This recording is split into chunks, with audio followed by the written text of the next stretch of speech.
Hai teman-teman semua, selamat datang kembali di channel Tes.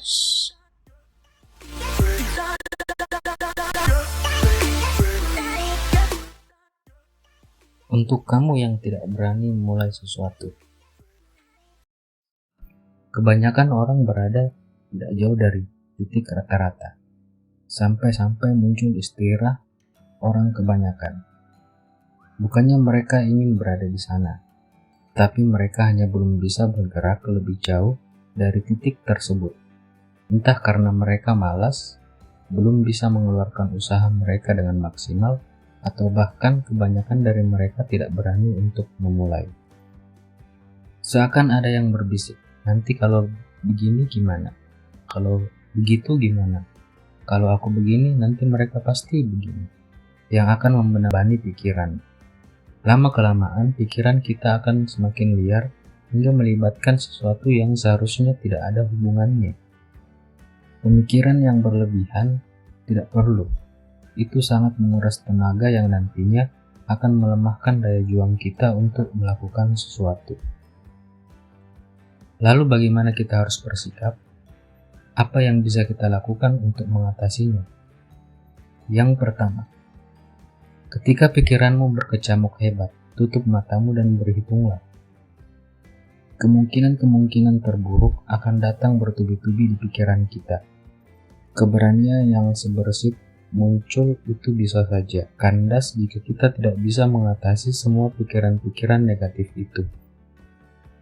Hal tersebut biasa muncul jika orientasi kita adalah masa yang akan datang atau dalam kasus ini adalah konsekuensi apa yang akan kita dapatkan. Maka dari itu kita lebih baik berorientasi pada masa kini. Menghitung akan membantu otak kita untuk berorientasi pada masa kini, sekaligus dapat menstabilkan pikiran yang berkecamuk tersebut. Yang kedua, telan semua kekhawatiranmu. Seseorang berkata bahwa kekhawatiran tidak akan mencegah sesuatu yang buruk terjadi. Ia hanya akan mencegahmu untuk menikmati sesuatu yang baik. Hal tersebut benar adanya. Analogikan saja kekhawatiran itu seperti makanan permen. Kita terus merasakannya karena permen tersebut berada di lidah kita dan waktu yang lama. Agar rasa itu hilang, maka kita haruslah melenyapkannya dari lidah kita, misalnya dengan dikunyah lalu ditelan. Tenang saja, kamu tidak akan mati tersedak karena menelan kekhawatiranmu itu. 3. Tanyakan kepada dirimu, jika hal ini tidak kucoba, akankah waktuku kugunakan untuk melakukan hal-hal yang bermakna? Bukannya kita tidak punya waktu, tetapi kita terlalu banyak melewatkannya. Hidup tidaklah singkat, tapi kita yang membuatnya terasa singkat. Kita juga bukannya tidak tercukupi, tapi kita memanfaatkan yang kita punya dengan sia-sia. Pastikan kita tidak membuang kesempatan emas demi sesuatu yang tidak bermakna.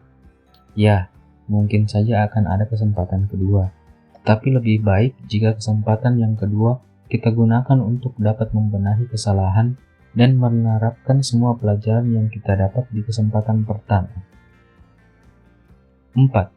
Konsentrasi, ucap, dan resapi mantranya. Kalau perlu, ulangi. Semua orang pasti punya mantra ajaib yang selalu diucapkan supaya mendapatkan kekuatan dan keyakinan yang lebih baik untuk melakukan sesuatu. Salah satu mantra yang saya miliki adalah yang saya sebutkan di awal tulisan. Jika kamu belum punya, ada baiknya segera mencari mantra ajaib yang dapat meningkatkan daya juangmu. Ingat ya, konsentrasi, letakkan telapak tanganmu ke dada kirimu, ucap dan resapi mantranya.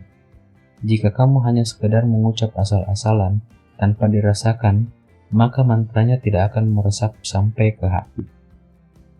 5. Pastikan dulu dirimu tidak kekurangan informasi. Jangan sampai ketika kamu sudah terlanjur mengikuti suatu kegiatan atau apapun yang ingin kamu lakukan, tetapi hanya sedikit informasi yang kamu punya. Hal ini dapat menyebabkan banyak miskomunikasi dan perbedaan ekspektasi yang besar. Awalnya kamu mengira kegiatan B itu hanya tentang mengambil gambar, tapi nyatanya juga harus membuat film pendek dan animasi. Sedikit banyak akan berdampak pada daya juangmu, entah menurun atau justru naik. Misalkan bisa menambah daya juang itu bagus, jika tidak, informasi yang cukup dapat diperoleh dengan menanyakan kepada relasi orang yang pernah mengikuti sebelumnya, atau lebih mudah lagi kita bisa mencari lewat jaringan internet jika informasinya termuat di sana. Ada banyak cara, tidak ada alasan untuk kekurangan informasi, yang ada hanya kekurangan kemauan untuk mencari. 6. Selesaikan apa yang telah kamu mulai. Misalkan kamu sudah terlanjur menjalani suatu proyek atau kegiatan, selalu lebih banyak alasan untuk menyelesaikannya daripada berhenti di tengah. Ya okelah, tidak akan ada Apple jika Steve Jobs memutuskan untuk melanjutkan pendidikannya di perguruan tinggi. Namun, coba ingat kembali alasan kamu saat memulainya. Kamu tidak akan memulai sesuatu yang bermakna dalam hidupmu tanpa sebuah alasan yang jelas. Jika memang kamu pikir tidak ada alasan yang jelas, maka kamu harus mencarinya. Seperti misalnya beribadah, niat adalah sesuatu yang krusial dan mendasar. Niat tersebut tidak hanya diucapkan, tetapi juga disungguhi. 7. Jika kamu berhasil melakukannya dengan baik, pasti kamu akan kecanduan mencoba hal-hal baru lainnya. Kamu bisa saja akan kaget dengan apa yang telah kamu perbuat. Pada awalnya, kamu tidak akan percaya bisa melakukannya, tapi kenyataannya telah berbicara sebaliknya. Meskipun banyak kendala dan kesulitan ketika di tengah jalan, tapi justru itu yang membuat dirimu bangga karena bisa melewatinya. Tentu saja tidak hanya rasa bangga yang akan kamu dapatkan. Coba saja sebutkan, memperoleh skill baru, berkembangnya skill yang telah kamu miliki, cara bersikap dalam menghadapi masalah, teman atau koneksi baru, kesempatan lain yang kamu bisa dapatkan, dan lain sebagainya. Betapa banyak pintu yang terbuka ketika kamu berhasil membuka dan melewati satu pintu. Dengan begitu, rasa percaya diri kamu akan melebihi rasa takutmu. 8. Tidak usah terburu-buru, lakukan satu per satu. Saking bersemangatnya, pikiran kita dibanjiri oleh banyak ide-ide baru yang ketika dibayangkan akan sangat terlihat hebat. Namun, tunggu dulu. Kita tidak bisa melakukan semuanya dalam satu waktu. Coba pikirkan dengan matang mana yang sekiranya layak dan bisa kamu lakukan. Memang tidak dianjurkan untuk terburu-buru memutuskan sesuatu di saat kita sedang sangat senang, karena pasti semuanya akan terlihat baik dan ringan untuk dijalani. Padahal kenyataannya justru berkata sebaliknya. Tapi juga jangan dipikir terlalu berlebihan, karena hanya akan mempersulit sesuatu yang nyatanya tidak begitu sulit untuk dilakukan. Pandai-pandailah dalam memberi takaran untuk memikirkan sesuatu. Seperti masakan terlalu asin dan kurang asin di lidah menyebabkan makanan tidak begitu sedap. Takaran yang cukup atau pas memang sulit untuk dikira-kira. Tapi kalau tidak dimulai dari sekarang untuk belajar, kapan kemampuan menakar kita akan bertambah? Semuanya berawal dari diri kita, rasa takut dan berani itu.